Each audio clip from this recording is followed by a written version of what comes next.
Hello, Mr. Hardy here, and in this video I would like to teach you about Chapter 3 of The Strange Case of Dr. Jekyll and Mr. Hyde by Robert Louis Stevenson, titled Dr. Jekyll Was Quite at Ease. I'll start by explaining what happens in this chapter. We'll then look at the key characters, context, themes and quotes you may want to commit to memory ahead of your assessment, and I'll leave you with an exam-style question you can answer if you want to do a bit of analytical writing practice. So, what's the plot of Chapter 3, Dr. Jekyll Was Quite at Ease? Well, Dr. Jekyll hosts a dinner party for all of his friends, and when the majority of his guests leave, it's just Utterson and Jekyll left behind. And this is quite common. People like to spend time with Utterson, and whilst he has Dr. Jekyll to himself, he brings up the topic of his will. Now remember, a will is a legal document where the person who writes the will decides where all of their property and money and assets will go when they die. Now remember, Jekyll's will is written to Mr. Hyde, so if Jekyll dies or disappears for more than 3 months, all of his property, his money, all of his assets will pass over to Mr. Hyde. And Utterson absolutely hates this will because it doesn't make sense and it screams of blackmail. Maybe Hyde has blackmailed Jekyll. So Utterson says this, he hates the will, and Jekyll replies that he's in a delicate position, he's in a tricky situation.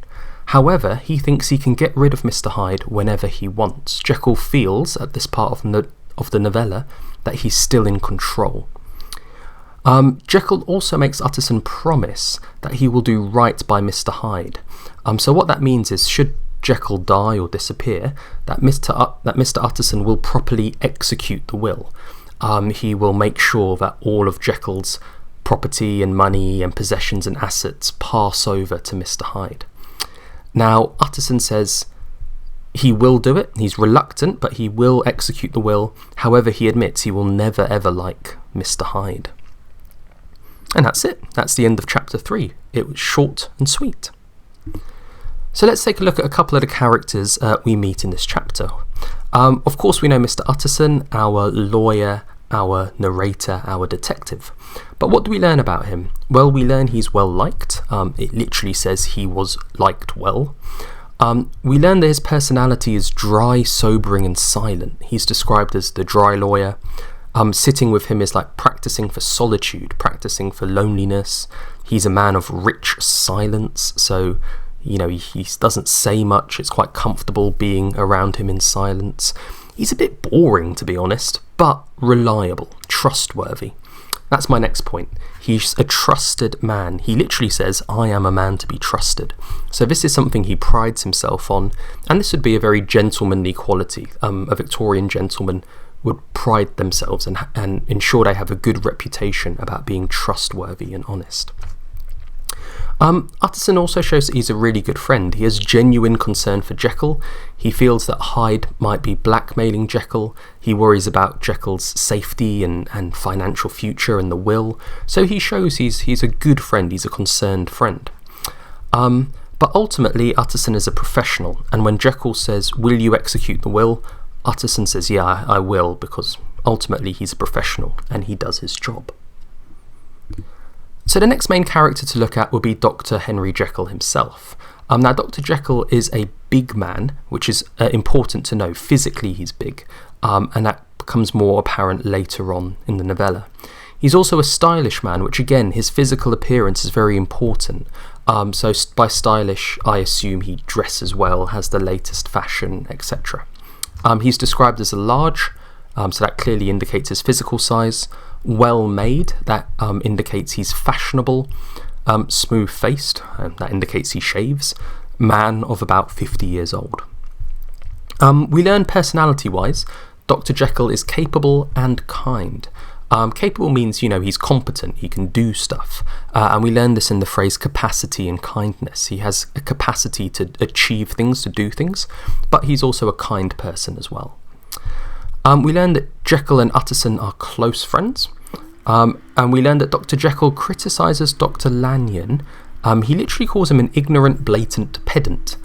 Someone who's ignorant is stupid, someone who's blatant is obvious and lacks subtlety, and someone who's a pedant is like like a cheap salesman who sells like tacky items. So he really criticises Dr. Lanyon. Now remember, they have differing opinions of science. Dr. Lanyon is quite traditional, moral, beneficial science. Dr. Jekyll is more transcendental, experimental, pushing the boundaries kind of science. Dr. Lanyon actually said Dr. Jekyll practices scientific balderdash, and in return, Dr. Jekyll calls him an ignorant, blatant pedant. Dr. Jekyll changes when Hyde and the will is mentioned. So what we learn here is that he's a really good actor. He sort of masks his feelings.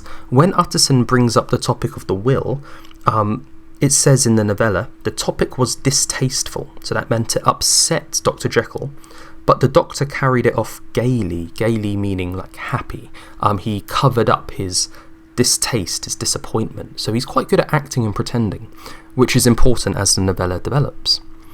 And the final point is similar. He can mask his emotions very well. Not only that, he can be very persuasive. Even though Utterson does not like Hyde one bit, Jekyll persuades him to be true to the will and to execute the will if needed. Okay, a little bit of context. I want to talk about science. Now you might think, hang on Mr. Hardy, you talked about science as a theme in the last video, to which I say, well remembered. But science is both a theme and a context. So a theme is an idea that recurs throughout a text. So the idea of science comes back again and again in this novella. But also you need to know contextually what science was like in the Victorian era. And that's what this video is going to focus on a little bit.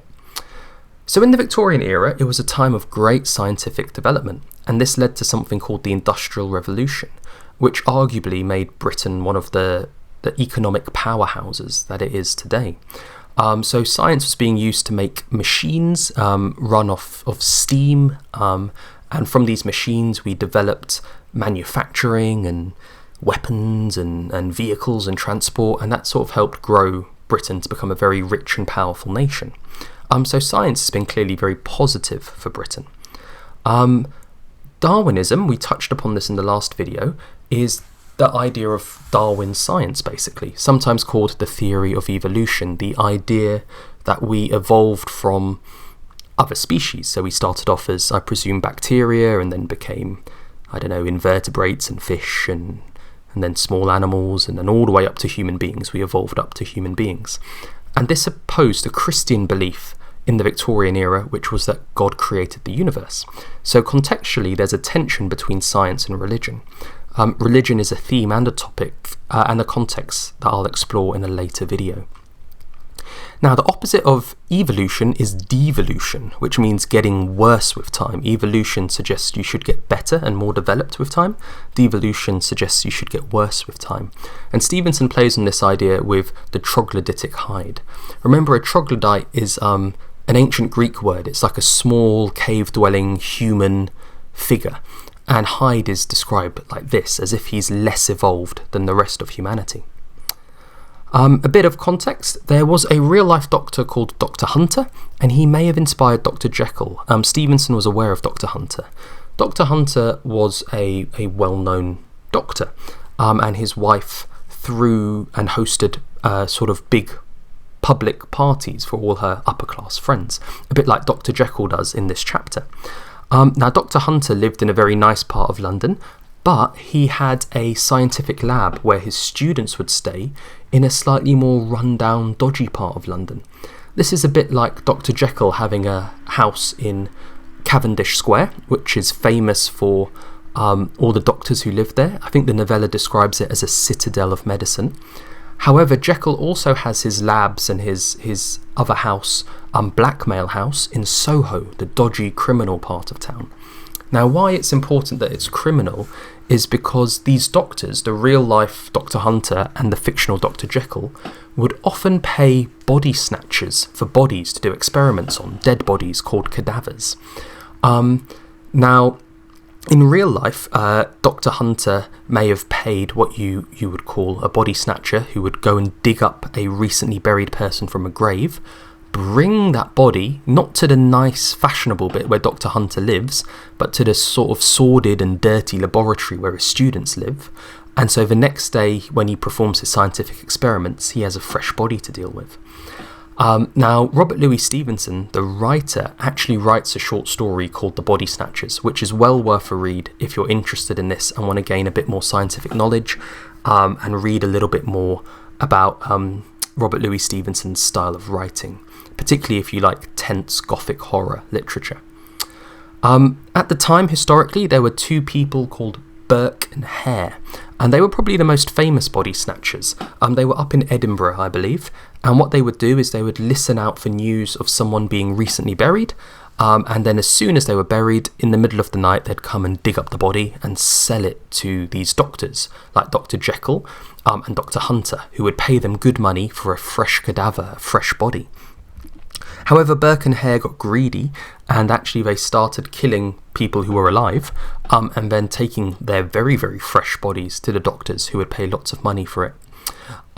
Eventually, one of them was caught by the police, I think it was Burke, and executed. I'm not sure what happened to Hare. So there's a little bit of context for you about science and body snatchers and a real-life doctor who may have inspired Dr. Jekyll. As you read the novella, I want you to identify every time Stevenson uses scientific language, particularly medical language, because when you have this quote or you have this reference, you can easily link it to the context of science and bring in some of this knowledge, and you can easily link it to the theme of science and make connections about science across the whole novella. Now, if you're really aiming for those high grades, grades 7, 8 and 9, bringing in thematic knowledge and contextual knowledge into your essay is an absolute must. Okay, speaking of themes, let's look at the theme of friendship. This is a really important theme in this novella. Friendship, and you could maybe call it loyalty as well, loyalty to friends.